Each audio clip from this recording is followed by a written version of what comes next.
Hi hello പനക്കത്തിയാന്നേ ലാക്കസുഖമല്ലേ. അപ്പൊ ഇന്നത്തെ പാചകത്തിന്റെ ഇടയിൽ എനിക്കൊരു ചെറിയൊരു പണി കിട്ടി. അതെന്താന്നുള്ളത് ഞാൻ പുറകെ പറയാം. അപ്പൊ എന്തായാലും ഇന്ന് വെക്കാൻ പോകുന്ന എന്താ സാധനം എന്ന് പറഞ്ഞുതരാം. വടക്കൻ കേരളക്കാർക്ക് സദ്യയിൽ ഒഴിച്ചുകൂടാനാകാത്ത ഒരു ഐറ്റമാണ് കുറുക്ക് കാളൻ. അപ്പൊ ഇന്ന് നമ്മൾ വെക്കാൻ പോകുന്നത് കുറുക്ക് കാളനാണ്. അപ്പൊ അതിനായിട്ട് ഞാൻ ചേനയും പച്ചക്കയുമാണ് എടുത്തിരിക്കുന്നത്. അപ്പൊ ആദ്യം തന്നെ നമുക്ക് ഇതിന്റെ തൊലിയൊക്കെ ഒന്ന് ചെത്തി റെഡിയാക്കി എടുക്കാം. എന്നിട്ട് ചേനയും പച്ചക്കയും ഇതുപോലെ ഒരു മീഡിയം സൈസിൽ നമുക്ക് അരിഞ്ഞെടുക്കാം. എന്നിട്ട് ഇത് രണ്ടും നമുക്കൊരു ചട്ടിയിലേക്ക് മാറ്റി കൊടുക്കാം.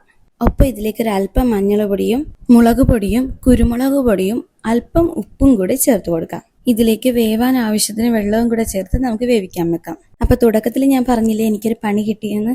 വേറെ ഒന്നുമല്ല, ഗ്യാസ് തീർന്നായിരുന്നു. അപ്പൊ അതുകൊണ്ട് തന്നെ നമ്മൾ അടുപ്പയിലിട്ടായിരുന്നു പരിപാടിയൊക്കെ ചെയ്തത്. അപ്പൊ ഞാൻ അടുപ്പയിലിട്ടാണ് ഇന്ന് വേവിക്കാനായിട്ട് വെച്ചത്. അപ്പൊ ഇത് വെന്ത് വരുന്ന സമയം കൊണ്ട് നമുക്ക് ഇതിലേക്കുള്ള അരപ്പ് റെഡിയാക്കാം. അപ്പൊ അതിനായിട്ട് ഞാൻ തേങ്ങാപ്പിരയും പച്ചമുളകും ജീരകവുമാണ് എടുത്തിരിക്കുന്നത്. അപ്പൊ ഇത് നല്ലൊരു പേസ്റ്റ് പരുവത്തിൽ തന്നെ നമുക്ക് അരച്ചെടുക്കാം.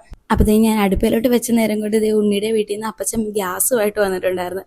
അങ്ങനെ പിന്നെ ബാക്കി പരിപാടി നമ്മുടെ ഗ്യാസിലോട്ടായിട്ട് വെച്ചു കേട്ടോ. അപ്പൊ ഇത് വെന്ത് വരുന്ന സമയത്ത് നമുക്ക് ഇതിലേക്ക് തൈരാണ് ചേർത്ത് കൊടുക്കേണ്ടത്. തൈര് ചേർത്ത ശേഷം നല്ലതുപോലെ ഇളക്കി കൊടുക്കണം. കൈ വിടാതെ തന്നെ ഇളക്കി കൊടുത്തോണം കേട്ടോ. അപ്പൊ ഈ ഒരു സമയത്ത് നമുക്കൊരു അല്പം നെയ്യ് ചേർത്ത് കൊടുക്കാം. ഇത് കുറുക്കുകാളിലെ ടേസ്റ്റ് കൂടാൻ സഹായിക്കും കേട്ടോ. അപ്പൊ ഇത് നല്ലതുപോലെ തിളച്ചു വരുമ്പോൾ നമുക്ക് ഇതിലേക്ക് നമ്മൾ അരച്ചു വെച്ചിരിക്കുന്ന ആ അരപ്പ് കൂടെ ചേർത്ത് കൊടുക്കാം.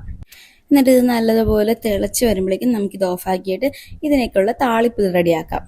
അതിനായിട്ട് ചട്ടി ചൂടായി വരുമ്പോൾ അതിലേക്ക് നെയ്യ് ചേർത്തുകൊണ്ട് ഇതിലേക്ക് ഒരല്പം കടുക് ചേർത്ത് കടുക് പൊട്ടുമ്പോൾ ഇതിലേക്ക് ഒരു അല്പം ഉലുവയാണ് ഞാൻ ചേർത്ത് കൊടുക്കുന്നത്. ഉലുവ ചേർത്ത് കൊടുക്കുന്നത് കുറുക്ക് കാളന്റെ ടേസ്റ്റ് കൂട്ടുമെന്നാണ് പറയാറുള്ളത്.